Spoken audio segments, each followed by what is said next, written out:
Frank was 39 years old, with tired blue eyes, thinning gray hair, and hands rough from decades of hard work. He arrived before sunrise and left long after sunset. He had worked at the school for nearly 11 years, quietly fixing leaky faucets, scrubbing graffiti off bathroom walls, and making sure classrooms were clean for the next day. No one knew much about his life. And Frank liked it that way. What no one knew was that Frank had once been a father. Or that the silence of empty hallways after school sometimes felt louder than any classroom full of kids. That Tuesday afternoon started like any other.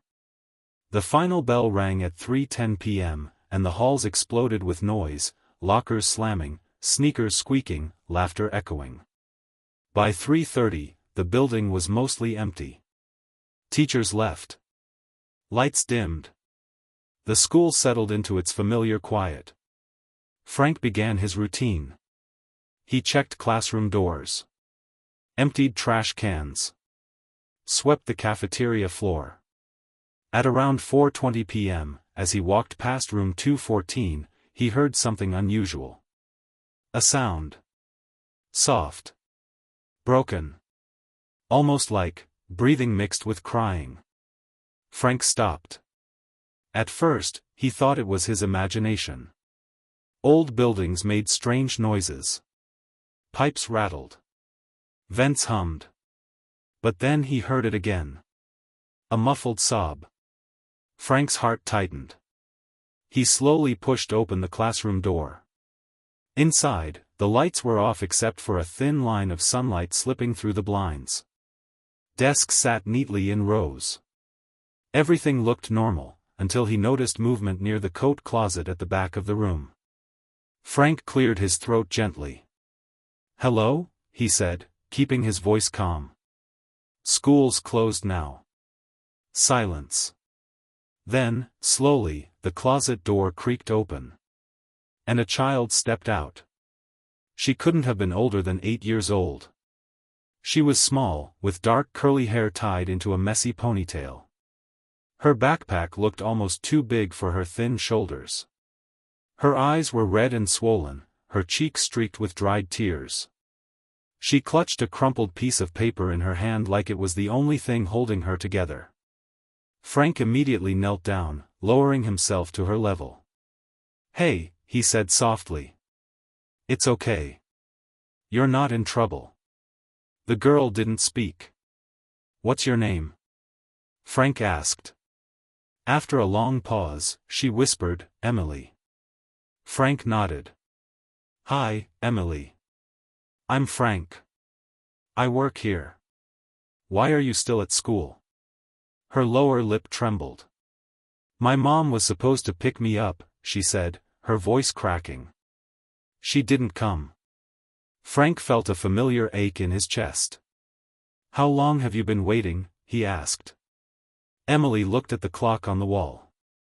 Since the bell." "That was over an hour ago."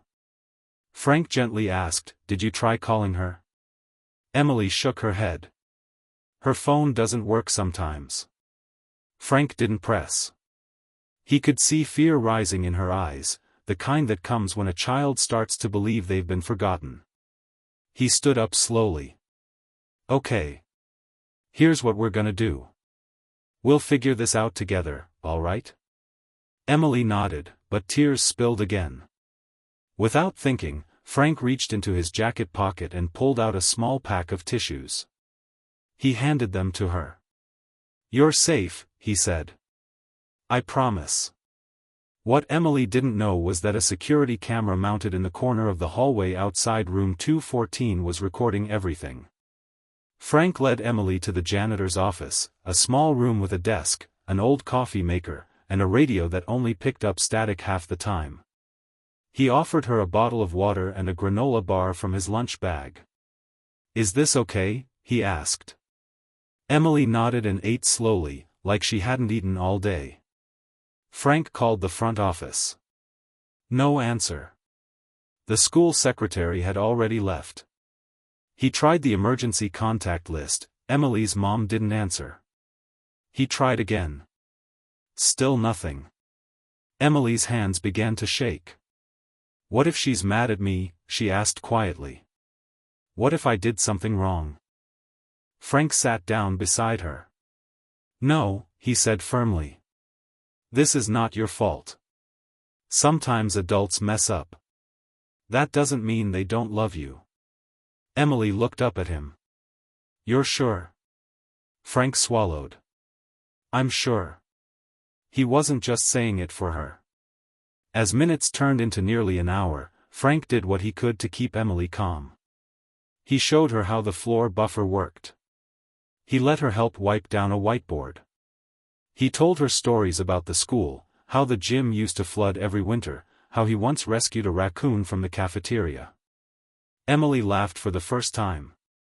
At 5:47 p.m., Frank's phone rang. A frantic voice exploded through the speaker. Emily? Oh my God, Emily, are you okay? Frank handed her the phone. It was her mother. 10 minutes later, a red sedan screeched into the parking lot. A woman in her early 30s jumped out, tears streaming down her face. She ran toward the building. When she saw Emily, she dropped to her knees and wrapped her arms around her daughter. I'm so sorry, she sobbed. My shift ran late. My phone died. I thought. Emily hugged her tightly. Frank stood back, giving them space. Emily's mom looked up at him.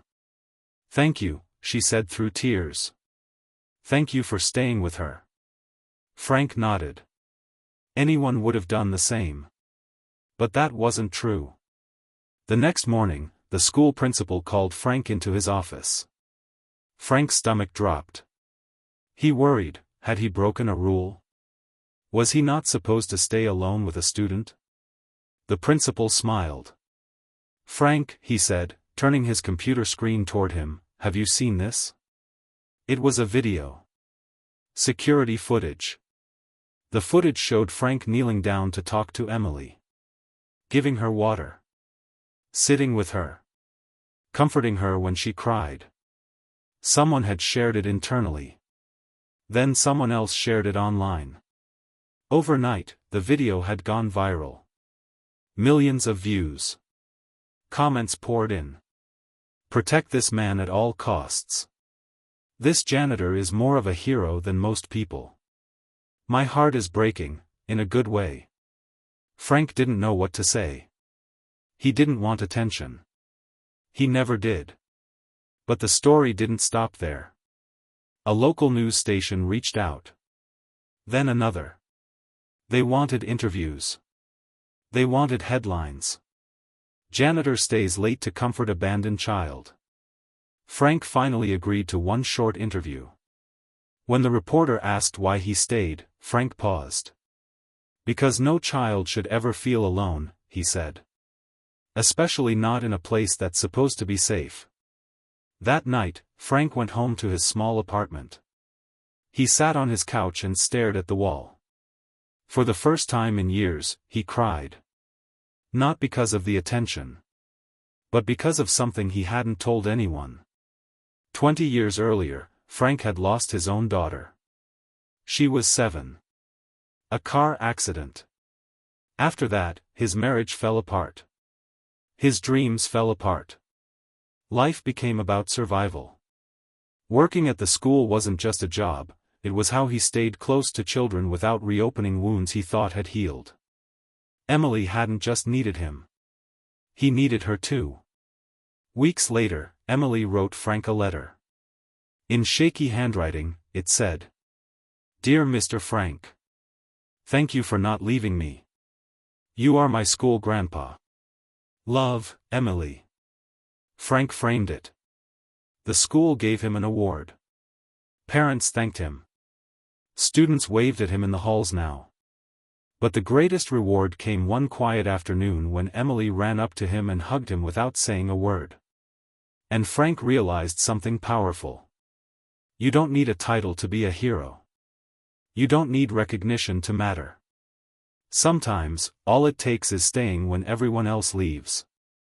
If this story touched your heart, please like this video, subscribe to the channel.